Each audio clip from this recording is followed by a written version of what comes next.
উনি একজন ভালো মনের মানুষ ছিল। মানে ওনার মতো অমায়িক মানুষ হয় না, আমাদের এলাকাতে হয় না। আমরা চাই পরিবারের লাশটা যেন বাংলার মাটিতে পায়। সরকারের কাছে আমার আবেদন যে আমার ছেলের লাশটা যাতে ফেরত পাই এবং তাকে দাফন করতে পারি।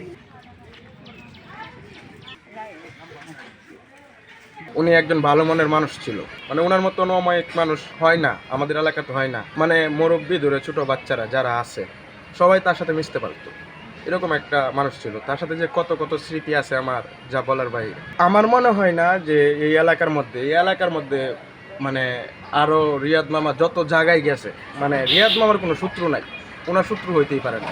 আমরা চাই পরিবারের লাশটা যেন বাংলার মাটিতে পায় এবং এই কবরটা দেখে যেন বাবা মা শান্তি পায় এবং এই গ্রামবাসীর আকুল আবেদন যে এই পরিবারকে যেন বাংলাদেশ সরকার সার্বিক সহযোগিতা এবং আপনাদের প্রিন্ট মিডিয়ার মাধ্যমে যেন এই পরিবারের স্বাবলম্বী হয়ে ফিরতে পারে এবং এই পরিবারের লাশটা যেন বাংলার মাটিতে আসে।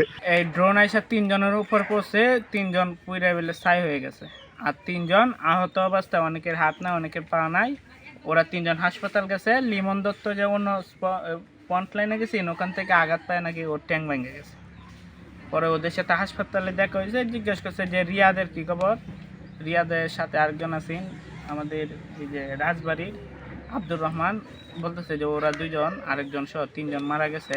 লিমন দত্তের সাথে আলাপ করে বলছে যে রিয়াদের কী অবস্থা। তো যে রিয়াদ তো মারা গেছে তো তার পরিবারকে জানাইলি না কেন? কয় আমি কীভাবে বলবো, আমার তো বাসা কুলাইতেছে না, আমি ভয়ে বলছি না। এই আলাপের পর আর কিছু তো আর তথ্য আর কোনো এইটুকুই পাইছি।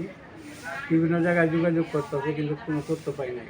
এখন সরকারের কাছে আমার আবেদন যে আমার ছেলের লাশটা যাতে ফেরত পাই এবং তাকে দাফন করতে পারি। প্রধানমন্ত্রী কার্যালয় থেকে একজনে ফোন দিয়েছিল, সে আমার ছেলের পাসপোর্ট নাম্বার চেয়েছে।